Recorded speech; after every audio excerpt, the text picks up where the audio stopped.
I am Mark, virtual teacher instructor at Egnatia Career College.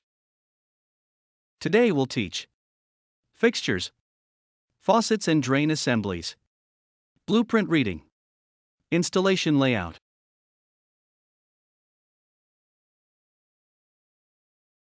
This is video number 3. Fixture types. Plumbing codes dictate that every house must have at least one toilet, a lavatory sink, a bathtub or shower, and a kitchen sink.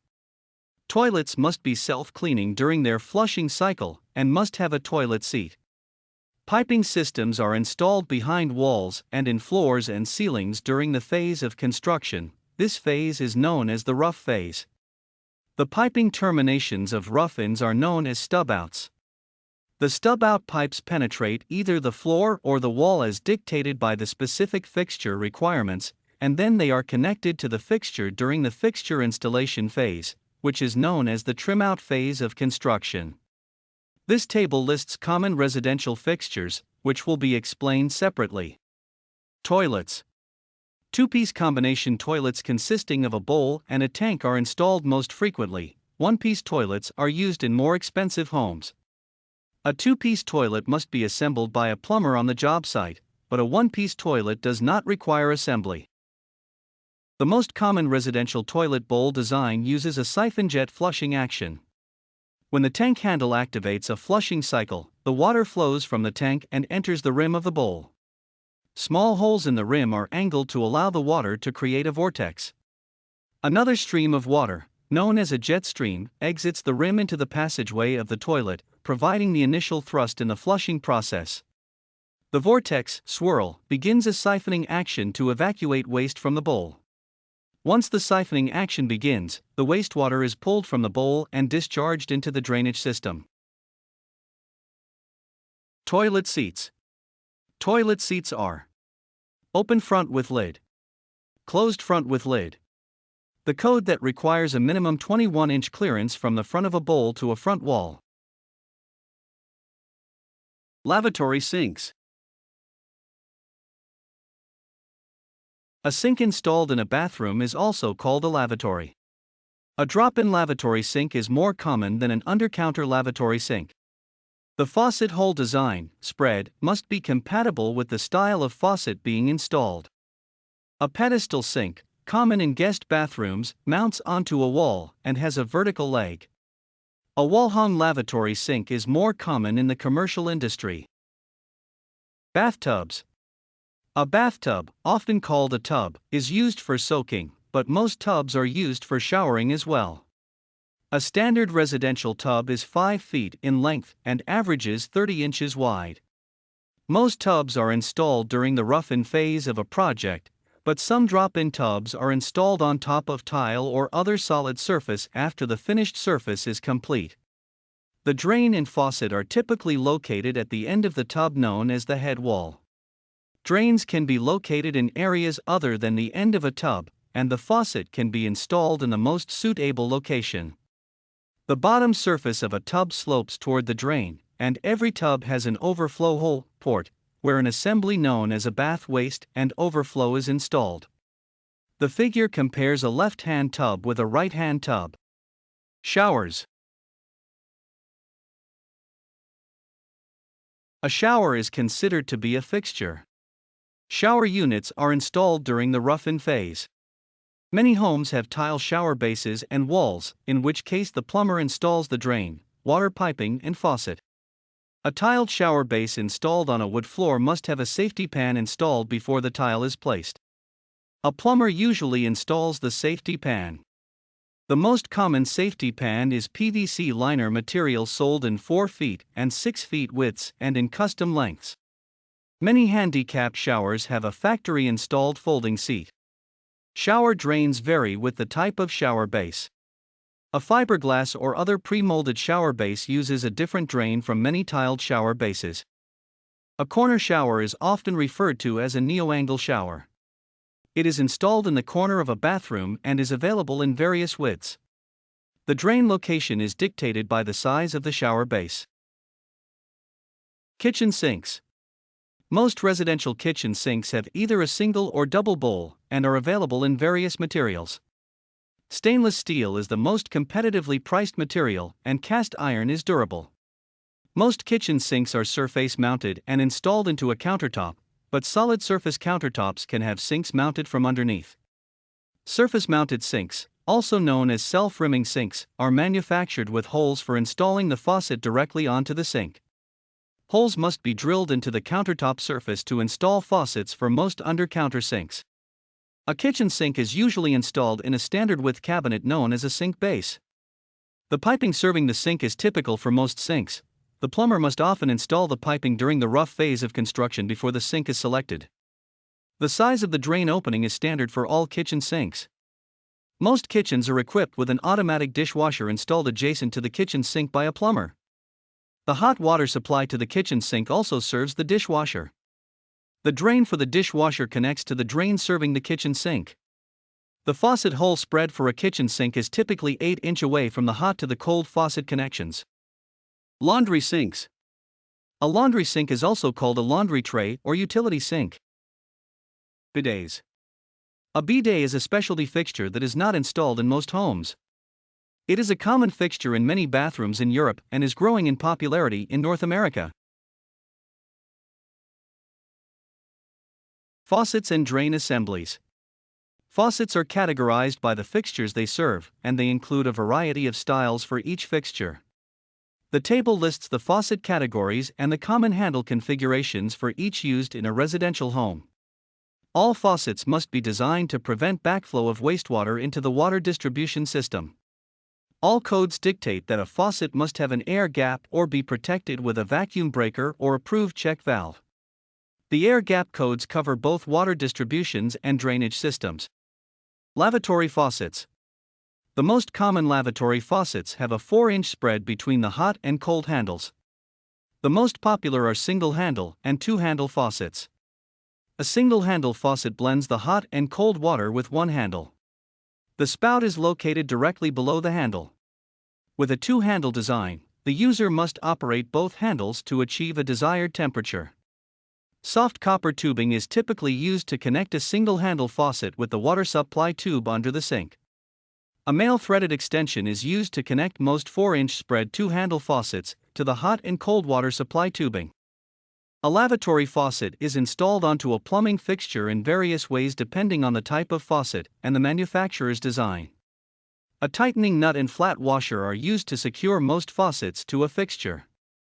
Installation instructions are included with each faucet, and plumbers should refer to this important information when installing an unfamiliar faucet design. Bathtub and shower faucets. A bathtub faucet and shower faucet are two separate items with two different purposes. A tub faucet fills a tub, and a shower faucet serves a shower head. A tub faucet is either deck-mounted or installed in a wall. A tub faucet installed in a wall also usually serves a shower head, which makes it a combination tub and shower faucet. A faucet serving a tub or shower is often called a tub valve or shower valve even though, by definition, it is a faucet. A tub and shower (TNS) faucet provide water for bathing or showering using a diverter. The body portion of a TNS faucet is installed during the rough-in phase of construction. The trim components are added after the wall finish is complete. This figure illustrates a tub and shower faucet in a wall. The figure shows a typical vacuum breaker installed externally to protect against backflow if the handheld shower unit is placed in wastewater. Kitchen sink faucets. The most common type of kitchen faucet requires a sink with 3 faucet holes that are 4-inch apart or 8-inch from the hot and cold water supply connections to the faucet. A plumber should remain knowledgeable about new designs and be creative in satisfying a customer's request. Laundry sink faucets. Some of these faucets have a hose thread on the outlet portion of the spout, so a garden hose can be connected. To be legally installed, a hose end spout must have a vacuum breaker to eliminate backflow into the potable water supply. Drain assemblies. Drain assemblies are chosen based on the fixtures they will serve. Most codes dictate that the largest foreign object that can enter a drainage system must be 1/2-inch diameter. Many lavatories utilize tubular P-traps that connect with the drainage system. Most lavatories have an overflow port, so water cannot rise above the rim of the fixture. Shower drains. A ceramic tile shower base requires a safety pan to protect the underlying wood floor and structure. Most safety pans are polyvinyl chloride (PVC) liners installed by plumbers during the rough-in phase of construction. A three-piece shower drain is needed to ensure that water does not seep around the drain and onto the wood floor. The three pieces have specific purposes.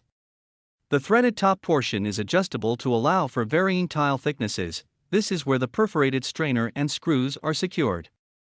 The middle portion receives the top threaded portion and is bolted to the bottom portion. It secures the safety pan and has weep slots to allow any water that penetrates the tile shower base to drain into the floor drain. The bottom portion body rests flush with the wood floor and connects the piping to the P-trap. The minimum size shower drain most codes dictate is 2-inch diameter. A three-piece shower drain is also considered to be a floor drain and offers a plumber a range of adjustments to compensate for various floor thicknesses. If a tile shower is installed on a concrete floor, codes typically do not require a safety pan. A one-piece shower drain can be installed there. A pre-molded shower base has a multi-piece shower drain that is installed by securing it to the base. A one-piece shower unit uses the same type of drain as a pre-molded base. Kitchen sink basket strainers. A basket strainer can be installed either before or after a sink installation. A plumber uses either putty or caulk to seal a basket strainer to the inside of a sink bowl. A rubber gasket is placed over the basket strainer from under the sink, and a fiber, cardboard, gasket, known as a friction washer, is placed between the tightening nut and the rubber gasket to prevent the rubber from being deformed during the tightening process. Laundry sink basket strainers. A basket strainer designed to connect the drain to a fixture that does not have a built-in drain connection is often called a junior basket strainer.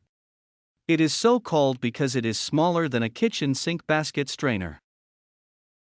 A kitchen sink basket strainer connects a drainage pipe to a kitchen sink.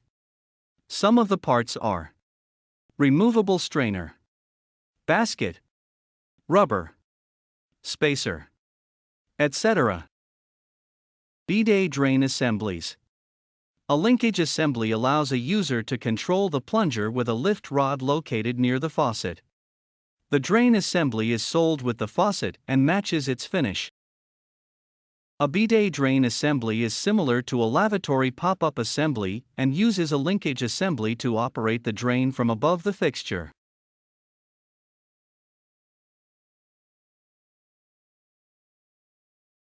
Symbols are used throughout the construction industry to illustrate devices, equipment, fixtures, piping systems, and other related items. Here's some of the symbols. 90 degrees up and down. 45 degrees up and down.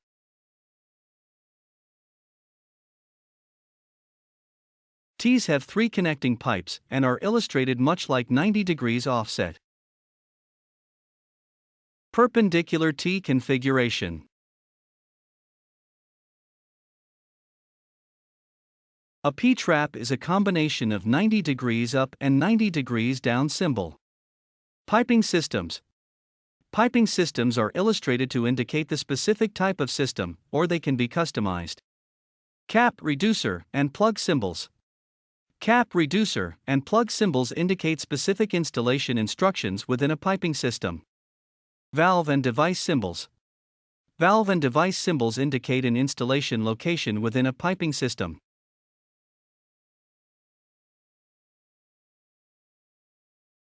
Here are some common residential plumbing fixtures and their unique symbols. Equipment and drains. Equipment and drains are identified using abbreviations within or adjacent to the symbol. Table shows some of common plumbing-related abbreviations. Detail symbols direct a plumber to a larger detailed view of a construction area. Riser diagram. A riser diagram is continued from a simple isometric sketch to a piping system rising through several floors. Valve locations, sizes, and other unique characteristics are added to illustrate the design intent. A complete riser diagram should include all abbreviations, sizes, and possibly an abbreviation legend.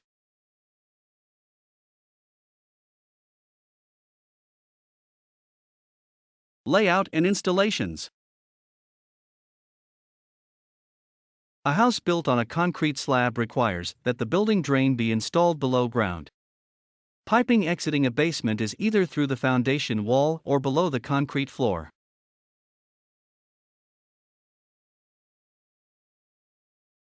Piping exiting a crawl space is either through the concrete block wall or below the concrete footing. Strings are used to simulate a wall to install underground piping. The pipe route should include the main trench and all branch trenches for connecting branch pipes to the main pipe. After the layout is complete, excavation process can begin. If the process takes several days, perhaps because of inclement weather, the lines may have to be drawn again. This figure illustrates the process of using a nail to indicate where to install piping for a fixture or group of fixtures.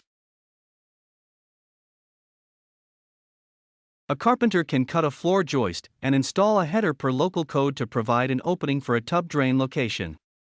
A thorough layout process eliminates drilling errors and increases installation productivity. A wall stud layout must be based on local codes pertaining to hole size and location. A 3-inch pipe installed in a 2x4 wall does not leave enough room for a horizontal water pipe. A 2-inch pipe in a 2x4 wall must be installed toward one side of the wall to accommodate a horizontal water line.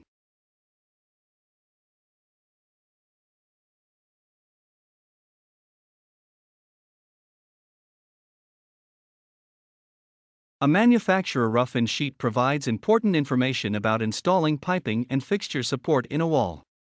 Here, it is a rough-in sheet of a wall-hung sink that requires support. It also shows some typical rough-in dimensions. These dimensions might vary from an actual installation depending on specific manufacturer requirements, job conditions, or company preference.